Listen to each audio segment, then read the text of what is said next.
Shalom saudara, berjumpa lagi di dalam Lentera Kehidupan hari ini. Tema perenungan kita adalah pengorbanan Tuhan Yesus untuk selama-lamanya. Kita akan lihat Alkitab kita Ibrani pasal 7 ayat 27 sama pasal 10 ayat 4. Yang tidak seperti imam-imam besar lain yang setiap hari harus mempersembahkan korban untuk dosanya sendiri dan sesudah itu barulah untuk dosa umatnya. Sebab hal itu telah dilakukannya satu kali untuk selama-lamanya ketika ia mempersembahkan dirinya sendiri sebagai korban. Sebab oleh satu korban saja ia telah menyempurnakan untuk selama-lamanya mereka yang ia kuduskan. Satu ayat lagi saudara, 1 Petrus pasal 3 ayat 18. Ayat 18. Sebab juga Kristus telah mati sekali untuk segala dosa kita. Ia yang benar untuk orang-orang yang tidak benar, supaya ia membawa kita kepada Allah. Kita berdoa, Tuhan, kami mau merenungkan firman-Mu. Pakailah hamba-Mu untuk men-share ayat yang sudah dibacakan, supaya jadi berkat bagi kami semua. Dalam nama Tuhan Yesus, kami berdoa. Amin. Saudara, imam-imam besar, mereka itu bertugas mempersembahkan korban. Mereka mempersembahkan korban mubakaran mewakili umat Tuhan pada waktu itu. Karena peraturan umat Tuhan tidak boleh langsung mempersembahkannya kepada Allah. Itu merupakan tugas dari imam besar. Jadi kalau umat Tuhan berdosa, dia mau dosanya diampuni, dia harus menyerahkan korban bakaran kepada imam-imam untuk mewakili mereka menyampaikannya kepada Allah. Dan itu berlangsung terus-menerus sebelum zaman anugerah Tuhan Yesus. Saudara kalau masih ingat Imam Eli, mestinya tugasnya juga demikian. Namun sayang, anak-anaknya itu jahat di mata Tuhan. Kenapa? Karena waktu umat Tuhan membawa korban datang ke hadapan Tuhan Allah, belum serahkan ke imam besar atau belum serahkan ke imam, apa yang terjadi? Anak-anaknya itu mengambil yang lemak-lemak untuk disantap, dimakan. Jadi jahat di mata Allah. Kita kembali kepada imam besar. Jadi para imam besar itu mereka sendiri adalah orang berdosa. Mereka sebelum mempersembahkan korban, mereka harus menyucikan diri. Juga dengan memberikan korban terlebih dahulu. Nah, yang namanya korban itu berarti ada kematian. Yaitu binatang yang dimatikan dan darahnya dicurahkan. Itu korban. Nah, kalau kita perhatikan di dalam Alkitab yang baru kita baca tadi, bahwa imam besar itu akan melakukan hal ini berkali-kali setiap hari. Karena sebagai manusia cenderung selalu jatuh ke dalam kesalahan atau dosa. Itu sebabnya perlu setiap hari berkorban, minta pengampunan. Jadi satu korban tidak cukup. Bisa saja setiap hari, setiap bulan, atau setiap tahun harus memberi korban supaya membersihkan dosa-dosanya. Tetapi oleh karena Allah mengasihi umatnya, Dia mengutus anaknya yang tunggal, Tuhan Yesus, sebagai korban yang mati di atas kayu salib, menggantikan apa yang kita korbankan, bahkan menggantikan diri kita. Dengan demikian, maka pengorbanan Tuhan Yesus itu berlaku selama-lamanya. Dia sekali saja berkorban sudah cukup, karena korban tersebut telah sempurna. Jadi satu saja korbannya sudah sempurna, supaya umat Tuhan itu dikuduskan. 1 Petrus mencatat tadi dalam pasal 3 ayat 18 dikatakan, sebab juga Kristus telah mati sekali untuk apa?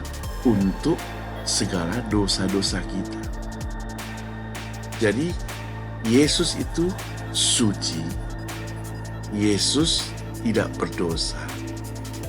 Yesus itu benar. Jadi Ia yang benar kemudian berkorban supaya orang-orang yang tidak benar seperti kita boleh dibenarkan. Sehingga dengan demikian Ia bisa membawa kita kepada Allah. Kita mesti berterima kasih kepada Tuhan Yesus karena pengorbanannya di atas kayu salib itu merupakan anugerah khusus, spesial buat setiap orang-orang yang percaya. Jadi, anugerah tersebut berlaku kalau kita percaya. Kalau kita mau menyerahkan hidup kita, tentu sebelumnya kita sudah bertobat. Anugerah ini cuma-cuma untuk membebaskan kita dari dosa, untuk menguduskan kita, mengangkat harkat martabat kita dari tadinya yang tidak layak, dari tadinya yang bobrok, tadinya yang seperti manusia tidak berguna lagi, karena Yesus sudah memperbaharui hidup kita menjadi berguna. Saudara pernah mendengar cerita Sakius? Sakius itu adalah seorang pemungut cukai yang boleh dikatakan dibenci oleh orang banyak. Karena cara memungut cukainya itu dengan cara menekan dan cara yang jahat. Tetapi dia begitu kaget sebab ketika Yesus datang ke daerahnya di Yeriko, karena tubuhnya pendek, dia naik ke atas pohon mau melihat Yesus. Yesus katakan kepada dia, "Hai Sakius, turunlah, aku mau tinggal di rumahmu." Saudara, waktu Yesus mengambil keputusan untuk tinggal di rumah Sakius, resikonya cukup besar. Karena di luar sana orang-orang tidak senang kepada Sakius. Di luar sana orang-orang membenci Sakius. Sekarang Yesus mau tinggal bersama dengan Sakius di rumahnya.